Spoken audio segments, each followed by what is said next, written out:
My wife cheated on me, and it devastated my life, but I found a new path, and got the best revenge.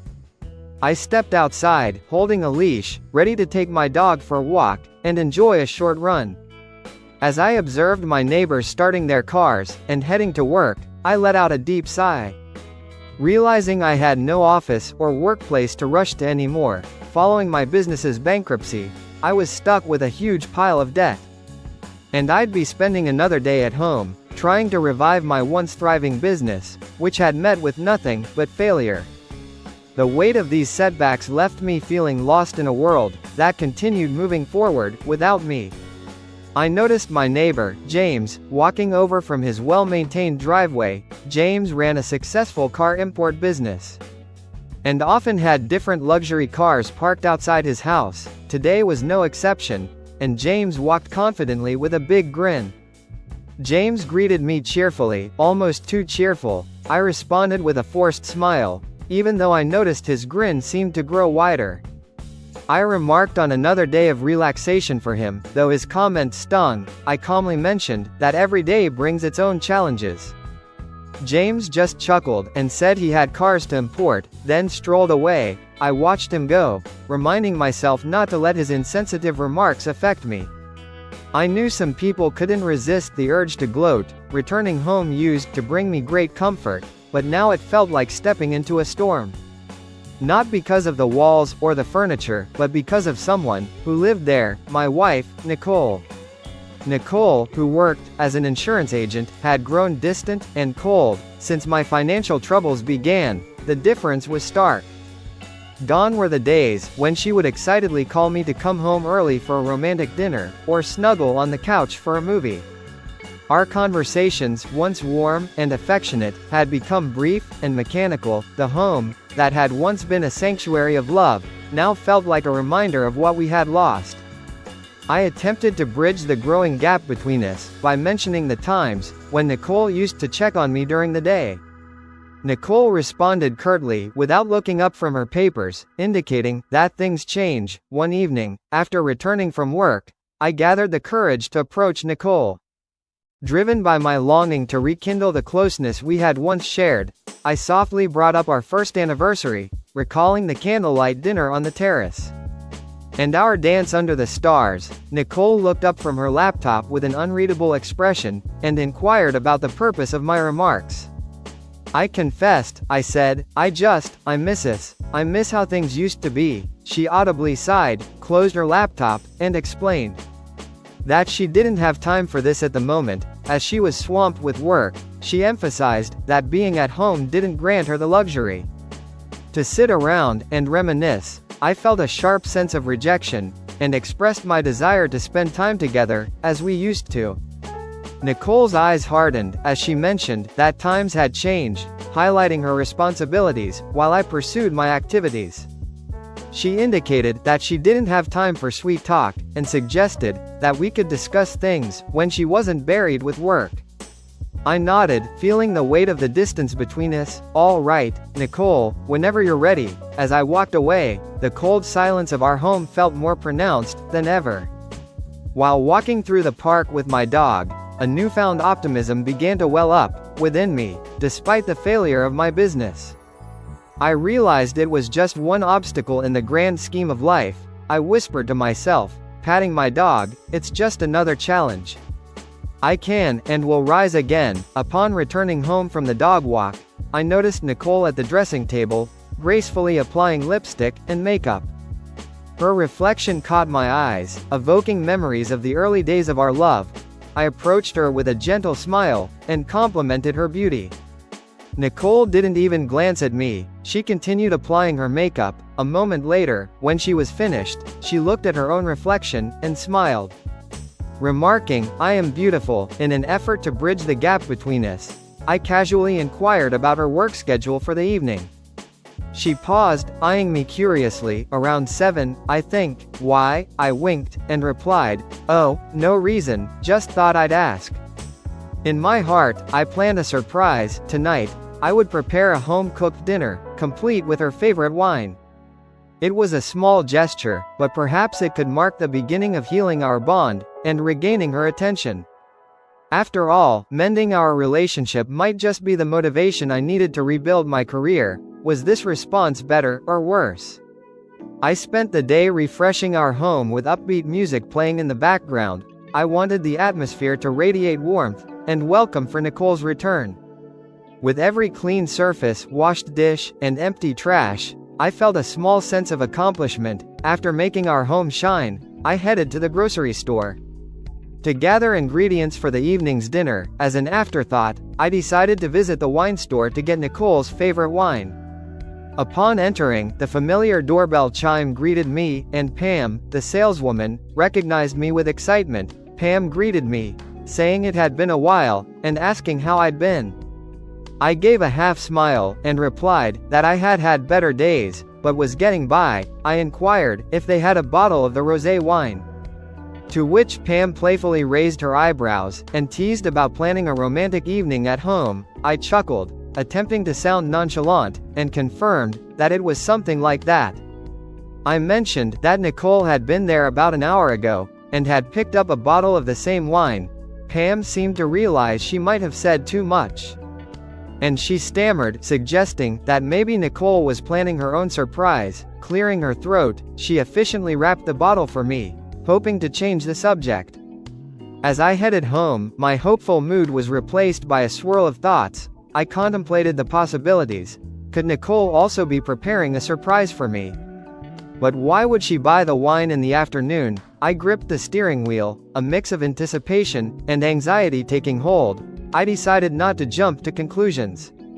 One thing was certain, I'd find out soon. Pulling into my driveway, I took a deep breath to calm my racing thoughts, and set to work. The aroma of the dinner I'd prepared filled the house, offering a temporary distraction from my swirling thoughts. I glanced at the clock, 7:45. Nicole was usually punctual, maybe her work held her up. I tried to reassure myself, but a nagging feeling lingered, sitting in our dimly lit dining room. The table set for two, I occasionally checked my phone, hoping for a call or a message from Nicole. The house remained quiet, except for the soft ticking of the wall clock. Each passing moment heightened the mystery of Nicole's plans. Finally, around 8:30, my phone rang, and I recognized Nicole's ringtone. I answered quickly, "Hey." Nicole's voice came through, rushed, and slightly breathless. "Hey, babe, where are you?" I asked, masking my concern. "I'm so sorry, Robert," she replied hurriedly. An unexpected business trip came up, and I couldn't turn it down. My boss insisted. I tried to digest the news. "Oh, okay, but can't you leave in the morning, or something?" "I'm actually already on my way there," she sighed, and added, "It's a significant opportunity, could open some doors for me." I took a deep breath. I wanted to be understanding, especially considering my recent setbacks. "I understand. I wish you had told me sooner, though." I know, Nicole replied, the rush in her voice evident. "Everything happened so fast. I really have to go, Robert." I looked at the beautifully set table, and the dinner I'd prepared. "All right, take care, Nicole, call me when you can." Nicole's voice softened. "Okay, I will, I'll be back soon, bye, and by the way, I don't know how long it's going to last, maybe like 2 weeks, or so." As the call ended, I sank into a chair, my shoulders slumping under the weight of the evening's turn of events. I struggled to piece together the puzzle of my thoughts. The unexpected business trip seemed plausible, but the earlier wine purchase kept bothering me. Maybe she simply wanted to unwind during her trip, and didn't mention it. I tried to rationalize, attempting to push aside the cloud of doubt forming in my mind.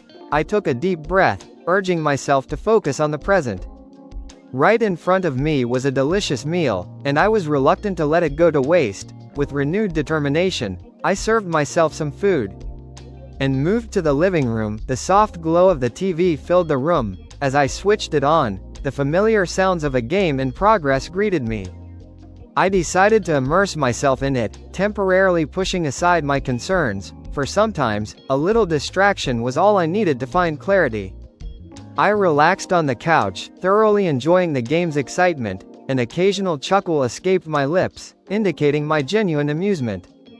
When my glass ran dry, I strolled to the kitchen for a refill. the evening's anxieties began to fade, replaced by a warmer, lighter feeling.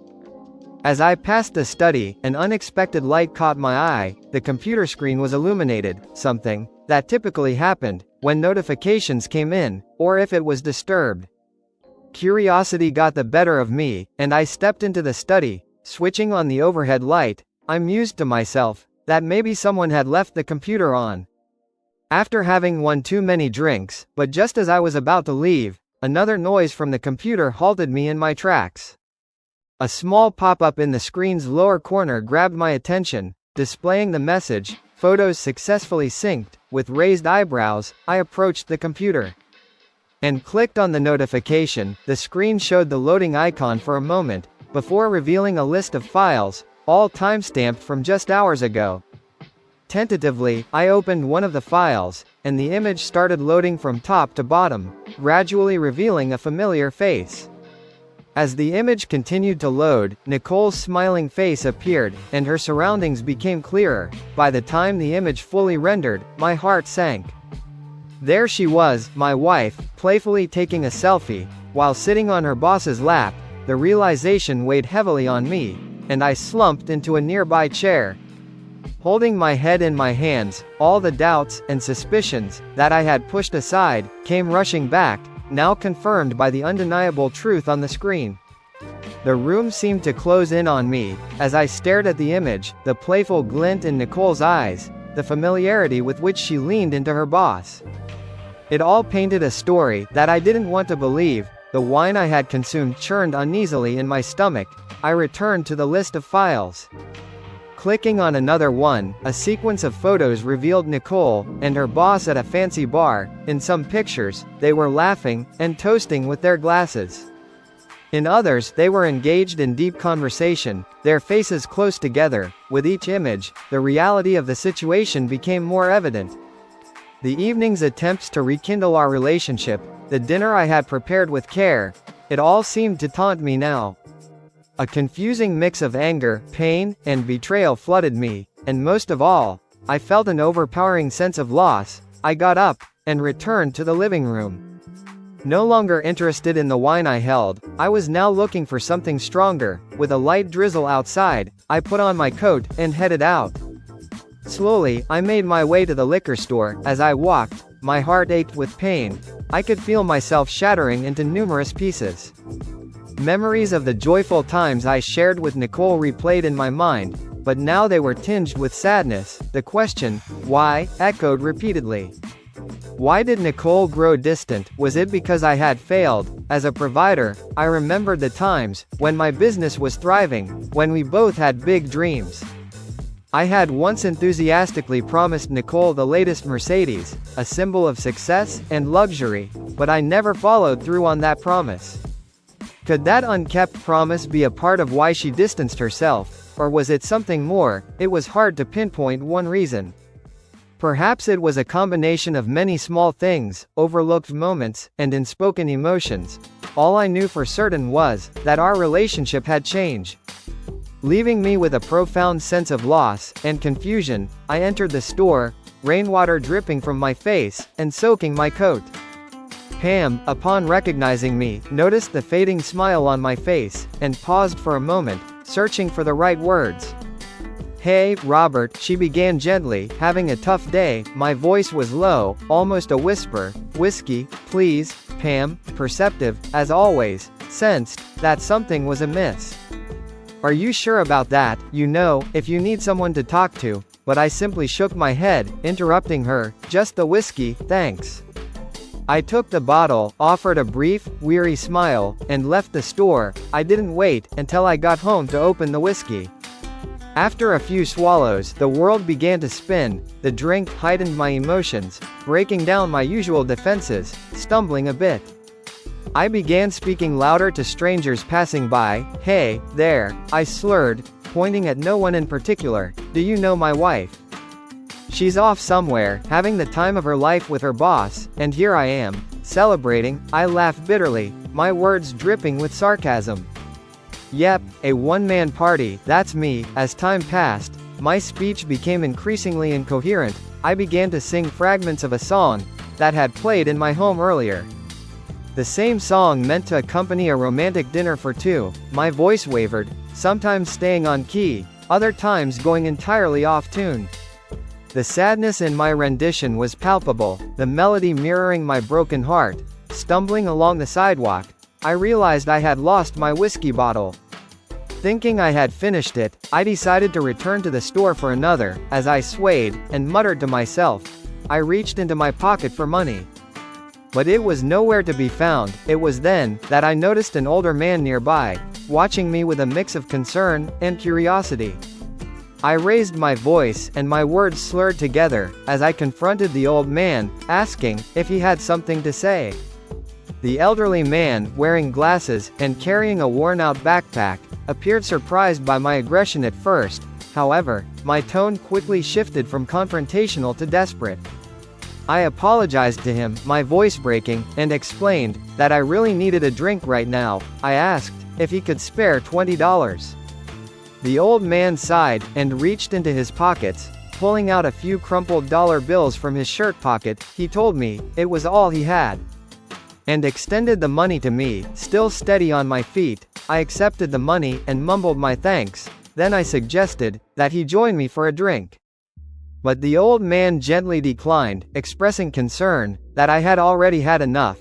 I was about to respond defiantly, when my stomach turned, and I vomited onto the pavement. The mist had soaked everything around, and the cold was settling in, wet, and disoriented. I leaned against a brick wall, with my eyes closed, trying to catch my breath. The old man observed with a furrowed brow, expressing worry. He prodded gently, asking if I lived nearby. In my hardly coherent state, I simply murmured that I wanted to sleep. Surveying the nearly deserted street, with the dim light from a nearby lamppost casting long shadows on the wet pavement, the old man expressed concern that it wasn't a suitable place to sleep, especially in such weather conditions. He mustered his strength, and helped me to my feet, taking most of my weight. Encouraging me, the old man led me toward a nearby bridge. Below the bridge, hidden from the rain and prying eyes, was a small makeshift shelter that served as the old man's temporary home. It was constructed from discarded materials and tarps, offering limited comfort, but at least it was dry and relatively warm. I stirred awake, the soft chirping of morning birds filling my ears. My surroundings seemed unfamiliar, a murky haze blurring my vision. My skull throbbed with pain from the previous night's excesses. I winced as I tried to make sense of where I was. The dim light revealed a simple wooden shelter. With a groan, I pushed back the curtain and stepped outside, attempting to orient myself. Next to a gentle river, an elderly man sat calmly, casting his fishing line. His posture remained relaxed, and his hands displayed steadiness, despite the evident marks of time on his skin. Cautiously approaching the man, I greeted him with a questioning look. He responded with a knowing smile, and remarked that it took me a while to wake up, and that we had a bit too much fun the previous night. Momentarily taken aback by the man's warmth, I stammered, expressing my lack of memory regarding how I ended up there. The man, named Jim Hughes, chuckled and explained that I had consumed too much alcohol the night before, leading to me passing out on the pavement. He mentioned that it didn't feel right to leave me there, so he brought me to this place. My cheeks reddened with embarrassment, and I thanked Jim, while expressing my hope that I hadn't caused any trouble. Jim's gaze softened, and he offered comforting words, mentioning that he had been in a similar situation, experiencing grief and feeling lost. He shared some wisdom, stating that pain has its own way of healing, and that time can help. Jim suggested having breakfast for the moment. Without hesitation, I blurted out a request for something to drink, citing the splitting headache I was experiencing. Jim chuckled, showing he had already anticipated this. And soon, the delightful aroma of simmering fish soup filled the air. I watched as Jim skillfully prepared the meal, and I couldn't help but express how heavenly it smelled. Jim replied with a wink, attributing it to an old family recipe, perfect for mornings like these, as we enjoyed the warmth and flavor of the fish soup under the open sky. Jim took a moment to offer me some advice. I sighed, and expressed my understanding of the need to avoid letting alcohol control one's life. Jim looked at me, his gaze pausing for a moment, and shared his perspective, mentioning that life is complex, and that sometimes it's best to let go and move on. Particularly if someone has wronged you. I sensed a touch of sadness in his eyes, but refrained from delving further into the subject. Instead, I thanked Jim for everything and mentioned my intention to head home. As I prepared to leave, I noticed some intricately carved wooden figures and objects outside the shack. Impressed, I asked if Jim had made them. Jim's eyes sparkled as he confirmed that he had crafted them, explaining that they were a piece of his past life that he still held on to, and that woodworking brought him peace. I expressed my admiration, complimenting his talent. A smile blossomed on my face as I continued my journey home, hinting at newfound hope and a fresh start. Upon arriving home, I rushed to my computer and became determined to reach out to local furniture stores in the following days, pitching my ideas with enthusiasm. 1 week later, filled with hope and determination, I retraced my steps to Jim's riverside shack. I expected to find the elderly man there, but only Jim's backpack and jacket lay near the dwelling, as if he had just stepped away. Confusion clouded my thoughts. Where could Jim be? I scanned the surroundings, but the old man was nowhere in sight. Maybe he's out fishing, or gathering wood, I thought, considering coming back the next day. As I started my journey back, a small, sharp stone found its way into my shoe. Each step grew increasingly uncomfortable, like an incessant itch I couldn't scratch.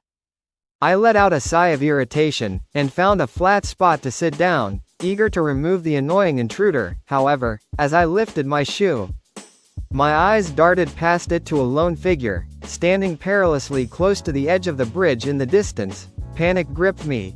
The scene looked all too familiar.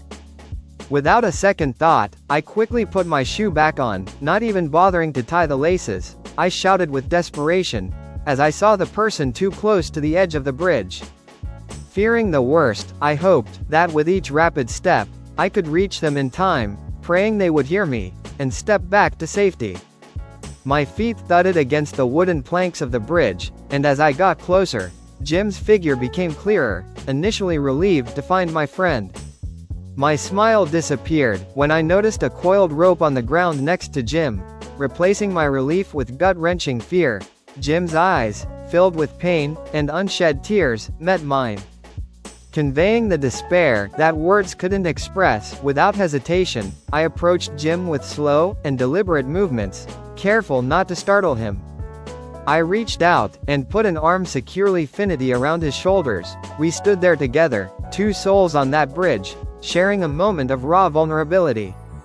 I tightened my grip, feeling Jim's body tremble. As his tears finally flowed, I pulled him into a tight embrace, the weight of the moment pressing down on us both. "It's okay," I murmured softly into Jim's ear, my voice steady and reassuring. "I'm here, we'll face this together." Sitting side by side on the bridge, Jim slowly began to share his story with me, unraveling the threads of his life, step by step. He began by mentioning his service to the country, and his job at a food processing plant, emphasizing that it may not have been glamorous, but it was honest labor. Jim's voice carried a weary tone, as he recounted his journey, mentioning that he had secured a small apartment, and had done everything he could to provide for his daughter, who meant the world to him. The weight of his memories was palpable. As he rubbed his forehead, he continued, explaining that he lost his job when the plant downsized and missed a rent payment, leading to his eviction just a week later. Jim expressed how he had felt like he had nothing, and no safety net. With pain etched in his eyes, Jim continued his story, describing how it had felt like every door was closing on him. He mentioned returning to his hometown with a hope of better luck, but faced difficulties due to his lack of a permanent address. Even job interviews ended in rejection because of his history of job loss. Jim looked down and fidgeted with his hands, conveying his anguish, as he recounted how he was picked up for sleeping in places he shouldn't have been, and fell seriously ill. He shared the scarcity of assistance, and how he eventually found refuge in a friend's van, which was temporary. He mentioned stumbling upon the shack by the bridge, which had become his makeshift home. He let out a heavy sigh, expressing that the most painful part had been knowing his daughter was out there, thinking her father had abandoned her. Jim had been deeply despondent, feeling lost, and without any hope for a brighter future. He had reached the bridge in a state of despair. My heart unexpectedly went out to Jim, this elderly man with his gentle demeanor and genuine smile. He stirred a protective instinct within me. As we walked back to the shack together, I spoke with genuine warmth, telling Jim that life had thrown some hard punches his way, but he was not alone in this battle anymore. Jim's eyes glistened with a mix of gratitude and astonishment. My mind raced with possibilities. I had a vision, and Jim possessed the skills. So I proposed to Jim the idea of partnering with me in starting a small furniture business, possibly beginning with crafting cradles. Jim looked taken aback by the unexpected proposal, but slowly, a glimmer of hope began to shine in his eyes, light that had been missing for a long time. He asked hesitantly if I would trust him with that endeavor, to which I replied confidently that I wouldn't have offered if I didn't. Over the following 2 weeks, the garage at my house echoed with the sounds of sawing, hammering, and laughter, as we skillfully crafted exquisite wooden cradles. Each piece carried a story of hope and fresh beginnings. Jim became more than just a guest in my home. We shared meals, stories, and dreams. Becoming like family with each passing day, I loaded the beautifully crafted wooden cradles into my truck and headed to the local furniture stores. The cradles immediately caught the attention of store owners with their intricate designs and expert craftsmanship.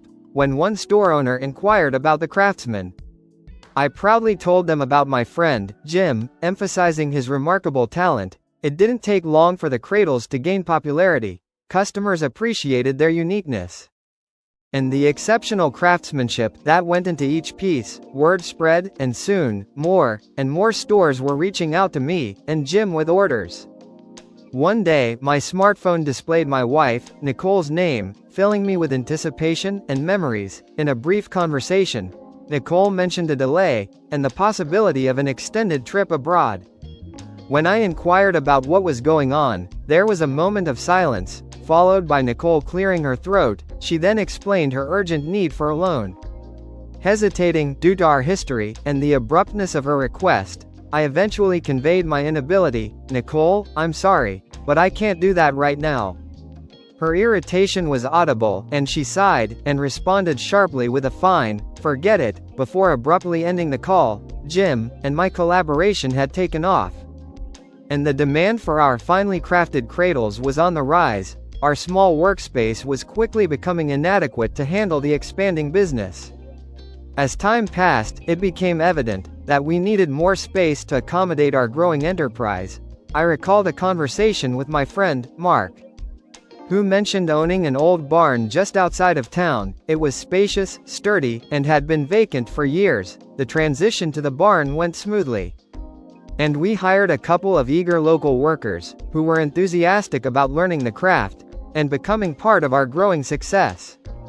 I began to oversee operations more frequently from my home office. One evening, after a long day at the barn, Jim returned home to a pleasant surprise. Upon entering the house, he found me bustling around in the kitchen, which was an unusual sight. Typically, we would share a simple dinner with the rest of the crew back at the barn. Before calling it a day, however, this evening was different. The table was neatly set, and a delicious aroma filled the air. Seeing Jim standing there, somewhat perplexed, I motioned for him to take a seat at the table. Please, sit down, Jim. Dinner will be ready shortly, I said with a friendly smile. Jim, though confused, complied, and took a seat, observing me as I moved about the kitchen with determination. Eventually, I joined him at the table, removing my apron. My face lit up with a wide grin, piquing Jim's curiosity. I hope you won't be upset, Jim, I began, my eyes gleaming with an indescribable emotion. Before Jim could inquire further, the doorbell rang. I quickly answered it, and a moment later, a young girl hesitantly entered the room. Her eyes filled with curiosity as she took in the unfamiliar surroundings. A woman followed closely behind. Jim's face shifted from pale to flushed with emotion. As he recognized his daughter, Mindy, he rose from his seat, stumbling slightly as he rushed towards her. They embraced tightly, their emotions needing no words to convey their feelings. Behind them, I stood with the young girl, Kristen, smiling warmly at the heartwarming reunion. Mindy's voice quivered, as she spoke amidst tears, expressing, "I thought I'd never see you again, Dad." Jim choked out with a trembling voice, "I'm so sorry, sweetheart, I should have reached out." In a soft tone, Mindy said, "You should have, Dad, but it's okay now." As she stroked her father's hair, Jim nodded, clinging to his daughter, as if she would vanish if he let go. He then looked at Kristen, and then at Mindy, slightly confused. Mindy laughed, and informed him, "That's Kristen." Jim gazed at his granddaughter, a lovely little girl he had only seen, as an infant in pictures. I clapped my hands gently, drawing their attention, and informed them, "Well, everyone, dinner is ready. Please come to the table." As they gathered around the table, Mindy shared her struggles of the past month. Her obsession with finding her father had strained her relationship with her husband, ultimately leading to their separation. It had been a challenging journey, but at that moment, with her father by her side, and new friends around, Mindy felt a sense of peace and closure she hadn't experienced in a long time. The warmth and laughter in my home multiplied with Mindy and Kristen's presence. They added a delightful energy that I recognized was healing for me.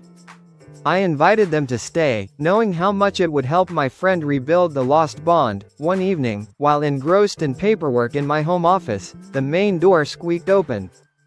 It wasn't Jim or Mindy, and I knew this, because they always announced their return cheerfully. Glancing out, I saw Nicole. She appeared weary, with slumped shoulders, and dark circles under her eyes. She sighed, dropped her bags, and stretched. That trip was quite an experience. I watched her silently, a furrow forming on my forehead. She walked past me and slumped on the living room sofa, every move reflecting her exhaustion. Taking a deep breath, I approached her. I hesitated for a moment, before sitting beside her. Maintaining a bit of distance, Nicole glanced at me, trying to gauge my feelings. "Look, Robert, I know things have been complicated, but..." I raised a hand, interrupting her. "Did you have your phone sync turned on?" I asked, my voice low. Nicole looked puzzled, but realization soon crossed her face, her eyes widening in shock. I swallowed hard, holding back my emotions. "I saw the pictures, Nicole. I didn't need to see more than a few to understand." She moved closer, desperation in her eyes. "Robert, please, listen, it's not how it seems, we were just..." I stood up abruptly, cutting her off. "I wish I hadn't seen those photos, Nicole, but now that I have, things can never be the same. I won't pretend everything's okay." Nicole's voice trembled, as she pleaded, "Just give me a chance to explain." I shook my head. "I think it's best if you leave, please." Nicole's tone escalated, her frustration evident. "So this is it? You won't even hear me out? Fine, leave, but just remember, no one will ever stand by you the way I did. No one will love you like I did." The sound of the front door creaking open interrupted the tension in the room. Jim, having just entered, froze, realizing the gravity of the situation. He decided to give them some privacy, and quietly retreated, gently closing the door behind him. Nicole's demeanor shifted, as her attempts to assert herself failed. She appeared genuinely remorseful. "Robert, I'm truly sorry," she whispered. While I acknowledged her apology, I firmly requested that she leave. As Nicole exited, a cheerful Kristen was playing on the lawn. She spied me, and rushed over.